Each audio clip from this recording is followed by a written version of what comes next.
Buckhead gets more police officers, and a special tribute to Dr. and Mrs. Joseph Lowry. That and more next on City Talk.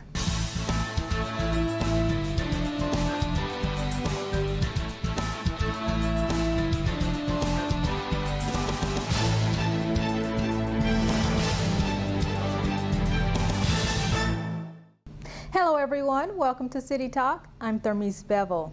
Councilmember Howard Shook is thanking the Reed administration and the Atlanta Police Department for a boost in manpower. Shook says the extra officers in District 7 will help cut the number of car break-ins. Buckhead is a prime destination for luxury shopping and is therefore a prime target for criminals. Extra officers were permanently reassigned to Zone 2 and some have been added with the help of a federal grant. But even with the extra manpower, Shook says it is still up to residents and visitors to be alert and to take steps to keep from becoming targets. So it's really important for people to understand, don't leave anything in your car, and if you're going to run in a mall for a couple of seconds, lock your car. The recent Clean Car campaign from APD reminds us to keep valuables hidden in locked cars and encourages us to remove anything that could make us targets for crimes of opportunity. The bridge over the Chattahoochee River on U.S. Highway 280 was dedicated to the memory of Trooper First Class Chadwick LaCroix, who died in the line of duty in December 2010.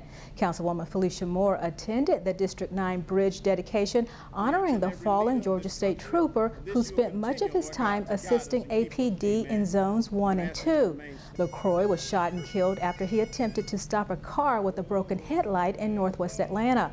The suspect fled and crashed, then opened fire on LaCroix as he approached the vehicle. LaCroix served with the Georgia State Patrol for 2 years. He was posthumously promoted to the rank of corporal. A hero, by definition, is a person who is admired or idealized for courage, outstanding achievements, or noble qualities. Chad did not possess just one of these characteristics. He was a perfect representation of every element of the word hero. Corporal Chad LaCroix left behind a wife and 2 sons. Councilmember Moore held a reception and proclamation presentation for Dr. and Mrs. Joseph Lowry. The Lowrys spearheaded significant endeavors which led to major improvements in society.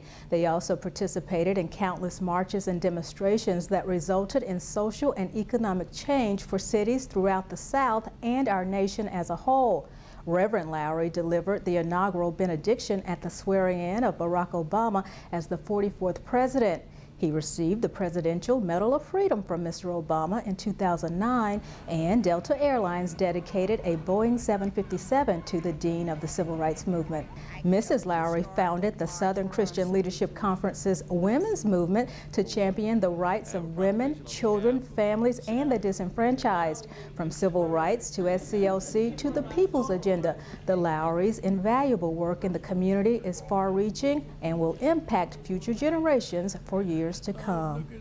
Councilmember Joyce Shepard, community organizations, and several city departments hosted an outdoor town hall meeting at the Perkerson Park baseball field. The afternoon included a live DJ, health screenings, and giveaways. The outdoor town hall was a chance to celebrate the south side of Atlanta. I want to say that I'm very proud of my neighborhoods. Neighborhoods like Sylvan Hill, Capitol View Manor, Hammond Park, Betmar Villa, Perkerson neighborhoods all on the south side of Atlanta. And today they came together to say, we love what we do, we love our neighborhood, and we're here to celebrate. The outdoor town hall meeting brought fire, police, watershed, public works, and other city services to the community. District 5 Councilwoman Natalie Archibong attended the groundbreaking ceremony for the new YMCA Youth and Teen Development Center. The new facility will serve more than 2,400 kids and will have teen programs, a water park and pool, tennis courts, athletic fields, and meeting rooms. This center is located in DeKalb County on Memorial Drive. It's in the shadow of Krim High School, which is an open campus, and it straddles Eastlake, Kirkwood, and Edgewood. This is a very strategic location for attracting teens in the communities that I just mentioned, MPUO, as well as the students that are attending Jackson High School, which is quite close by, and Cohen Middle School. So we're very excited about the location and the partnership and the investment in this area. The biggest concern that most parents have is what happens with children when they're out of school. So out of school time is really the key for us. We want to have productive, useful activities for young people that help them grow and nurture themselves and become responsible leaders in their community. The Metro Atlanta YMCA will operate and maintain the Development Center. A local enrichment program helps shape young minds and mold them into leaders of tomorrow. City Talk's Troy Danicus has that story. It all begins with the recitation of a poem by former Morehouse President Dr. Benjamin E. Mays. Give an account of I abuse it. Give an account of I abuse it. So let's start from the beginning. These kids are all part of an enrichment program designed to teach young people to become leaders. The Young Men's Leadership Academy began as a program catering to boys, but was later expanded to include girls at the request of parents. Derek Hill works with these children in an after-school program here at the Ashley Cascade apartment complex in southwest Atlanta. Many of the kids come from single-parent households, but Hill says that shouldn't limit the children on what they can accomplish. A child that comes up in a single-family household doesn't necessarily mean that child is going to have negative influences that will grow up less than. It's just that young child who only has that one support system in the house, he or she has to work a little harder. Hill wants to inspire the kids and to make them realize their potential. My job and our job is to be able to push them so that they can work harder, so that we can really encourage them and inspire them. After the day's affirmation, the kids break up into groups to work on homework or just to relax and be kids. Anaya Robert recently started with the program. I think it's really awesome because I get to do a lot of things here, like play different games with other people, meet new friends. For some of the older kids, the lessons on leadership have a big impact in their young lives. They've learned to take the younger ones under their wing. And you're setting good examples for the kids? Yep. Keeping them on patrol, make sure they're safe. And that's what Derek Hill wants to teach the kids. He says the program is only successful if the kids are able to apply what they've learned when they go home. Learning, in our regard, doesn't stop when they leave here. I think the learning then begins, because that's when they go home. For City Talk, I'm Troy Danicus. A new program helps entrepreneurs connect with one another to spur the growth of small businesses in Atlanta. Mayor Kasim Reed joined Invest Atlanta at Georgia Tech to kick off the Startup Atlanta program. Startup Atlanta provides a network to help small businesses collaborate and grow. When you decide that you want to share your dream with us, bring your business to the city of Atlanta, that you have a city that's going to say yes. The program also connects owners with potential investors and business advisors. Construction on the Buckhead Atlanta development is underway. The site, formerly known as Streets of Buckhead, was purchased by Oliver McMillan. Buckhead Atlanta promises to reshape that part of the city by focusing on high-end stores and attractions.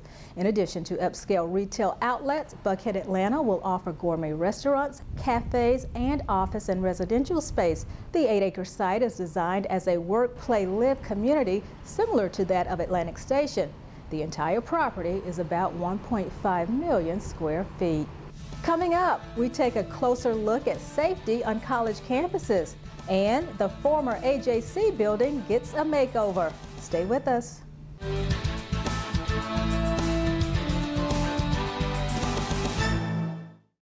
Colleges and universities have become a home away from home for many students, but schools and the surrounding neighborhoods are not immune to crimes of the real world. Despite a wide range of safety precautions taken by schools, crimes do strike college campuses. It's freshman orientation day on the campus of Morehouse College, and parents and their sons are armed with lots of questions. Everything from what the rooms look like and the conditions in the state, the fundamentals about the classes and what they'll be taking. And Ray Washington is president of Morehouse College Student Government. He says once the fundamentals are out of the way, then parents voice real concerns. The real concern that people have are will they be safe on campus? Is it secure? The issue of safety and the prevalence of crime on and off college campuses throughout Metro Atlanta has taken front and center. It's a little bit discomforting, or it could be a little bit uncomfortable when reading on the news, or seeing a Clery alert, or understanding that someone got robbed, or someone felt threatened, or someone got their belongings stolen. Iran Modell says all of these incidents of crime have occurred on his Georgia Tech campus. And as president of the student government, he says teaching students how to be safe is paramount for the university. We really want students to be well equipped so they understand that this is an urban campus. Things can happen in a city.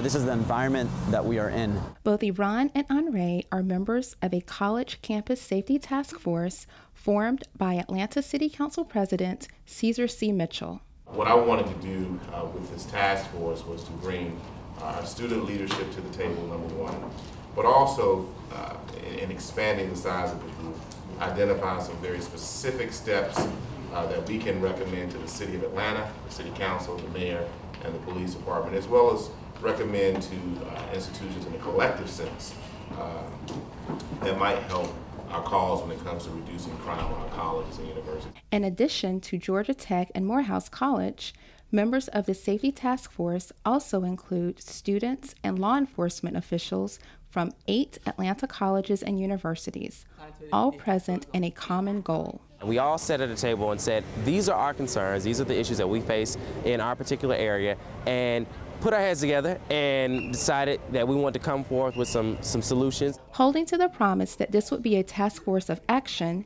Council President Mitchell and the task force stakeholders gathered 3 weeks later to announce recommendations aimed at eradicating crime on college campuses. The task force identified a total of 15 recommendations which can be implemented both immediately and over time. Recommendations ranged from installing video cameras on college grounds to expanding campus police jurisdiction to surrounding neighborhoods. For Anre Washington, the work of the task force is very beneficial. Specific to Morehouse, we want to make sure that we get the lighting on Lowry. A lot of those lights are out and need to be replaced, and we want to make sure we get those replaced. Out past the north end of our campus, we have streets that need to have code enforcement, or that folks need to trim the hedges back to clear up the lights that are there. Abandoned and dilapidated homes in this community around that are home to vagrants and to a lot of nefarious and activity. We want to make sure that we have better policing and better enforcement of that. Council President Mitchell reiterates that safety improvements like those needed in and around the AU Center will take time, but he points to one specific recommendation that can be seized on immediately. Providing students with what I hope will be mandatory safety training, I think, to me, is perhaps the most important recommendation on this list. President Mitchell is with us today to talk about the task force. Thank you so much for being here. Thank you for having me, Thermice. Are you satisfied with the recommendations that came from the task force? I am. We had a group of stakeholders who came together, understood what the problem was, and really got to work to come up with some solutions. We were really excited that coming from the task force, we were able to identify specific recommendations that could be implemented both immediately and over the long haul. I'm really excited about the opportunity to better link our college and campus police with the Atlanta Police Department through joint deployment, through the integration of video cameras that would be connected to our video integration center. But the thing that really kind of underscores what we did is this idea of education, making sure that young people are educated about safety, educated about the things they can do to stay safe, avoid becoming victims of crime. And I know it's really important not to ever blame the victim or put the onus on the victim, but it's very important to educate someone to make sure that they don't become a victim, because there are certain things that can be done. And I think that was something that really came out as a part of our conversation. When you created the task force, you wanted to make sure there was input from students and not just police and college security. Yes, we did have students involved, and they were certainly engaged. They had a lot of wonderful ideas. They told us exactly what it was that they were concerned about. They brought some ideas to the table that ultimately became recommendations. There were things that some of the college students were already doing on campus, such as Campus Safety Week and other types of technology applications that really we kind of adopted as a part of our recommendations. So they were a part of this process, and they were very helpful and very engaged. And it's something that really, if you talk to some of the students, it's something they really appreciated. It was something that I believe was a great addition, because oftentimes you get the police departments talking, you get administrators and executives talking, and you kind of leave out the folks that you really are trying to help and really are trying to get some assistance for. In this case, it was the students, and so having them actually at the table was good. How do you envision the group staying in contact now that the task force has ended? Well, we've got a couple of things that we're going to do. Number one, we're going to have an implementation tracking committee, and it will be a group of task force members, a smaller group, that will come together and track the implementation, identify what our resource gaps are in terms of implementing the recommendations, and really push to ensure that these recommendations are actually put in place. The second thing we're going to do is actually create a student safety council. And this is an opportunity to have ongoing dialogue, ongoing exchange between students, college administrators, campus police, as well as the City Council and the Atlanta Police Department, to discuss things that we need to be doing to enhance safety, to ensure that our campuses and the communities around our campuses are safe. The third thing that we're going to do is just have, from a City Council perspective, is a 3-month, a 6-month, and an annual look back at what has been done from an implementation perspective, and also kind of make sure that we are aware of the successes that have occurred from these recommendations. You're also working on encouraging investment in the nation of Haiti. You and several Atlanta business leaders were in Haiti earlier this year to explore business opportunities. Tell us a little bit about that. Well, it was a really wonderful experience. Haiti is a very interesting place. Certainly it's historically been a wonderful island where people would go for vacation and for tourism. And some of that's changed over the last several decades, and we've seen a tremendous amount of poverty there, and a tremendous amount of strife in Haiti. But what's really interesting, in the wake of the earthquake, having an opportunity to go there, I witnessed a lot of beautiful things occurring. Number one, it's a beautiful place, it really is. But at the same time, side by side with that beauty, you do see a lot of despair. A lot of difficult scenarios and situations that are happening on the ground. But I was so encouraged with what I learned in Haiti about what the government is doing, working with the United States, working with the business community there and abroad to really reinvigorate Haiti. They have a tremendous tourism initiative that's underway. Their Minister of Tourism is on fire. She really is very adamant about building partnerships with the greater international community, with their neighboring country, Dominican Republic, to bring people back to Haiti to discover, really rediscover, many of the assets that they have in Haiti, particularly along the coast. They have some wonderful cities along the coast that can be tourist destinations again, and so they're really excited about that. The other thing that really kind of was near and dear to my heart was their commitment to education. In Haiti, they had, before the earthquake, less than 50,000 students that may have been going to public school. In the last 2 years, they have put nearly 1 million students, young people, in public school every day. If you are able to put your young people in school and have that kind of increase in the number of students that are attending public school, getting an education in your country, you're making a decision that you will see flourish and bloom in a generation. And so I think that was a very forward-looking initiative that they put in place, and I certainly applaud the country for taking that step. Another one of your initiatives is small businesses. You partnered with the U.S. General Services Administration for a conference to help small business owners network and market their companies. Yes. You know, when you think about it, the statistics will tell you that most employees are employees of small businesses. So if you think about it, more than half of the people who live in our country who are employed and or are of working age are working for a small business. But oftentimes small businesses get overlooked in the overall economic discussion because we're thinking and talking about large corporations and what they're doing, the tremendous amounts of revenue that they are generating. But we really thought it was important to focus on what's happening with small businesses.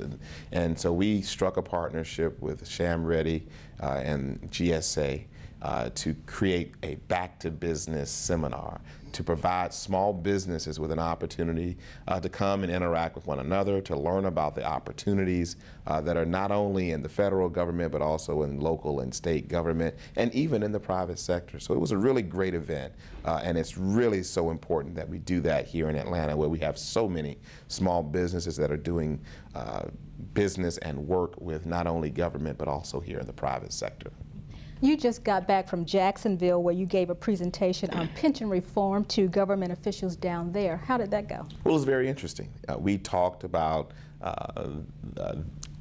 Florida's emerging pension issues, and they have a very different system in Florida. They have collective bargaining, the way their local governments can get engaged, particularly their local city councils can get engaged in this discussion is a little bit different than the way we can get engaged here. But they really wanted to hear what we did and how we put in place a process to move from having a problem to identifying solutions for that problem and then really getting the problem addressed through some form of legislation. So it was a wonderful experience, you know, and I think as they move forward, they will be able to take some of the lessons that we learned and use them for their benefit down in the Florida area.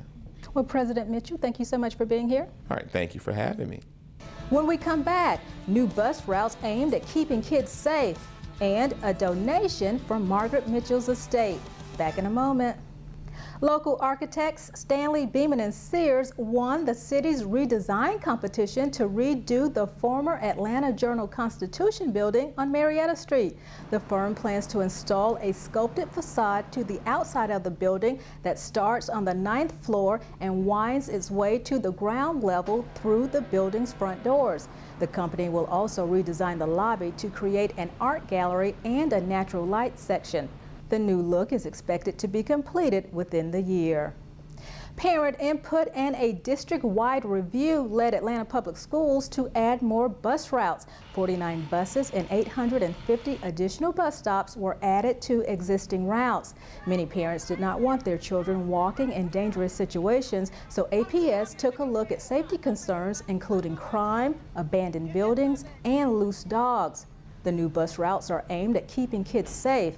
APS expects the additions to cost nearly $3 million. Councilman Michael Bond honored the Show Me the Way Foundation. Show Me the Way is a nonprofit organization that provides mentoring and positive group activities for young people affected by HIV/AIDS and other terminal health issues.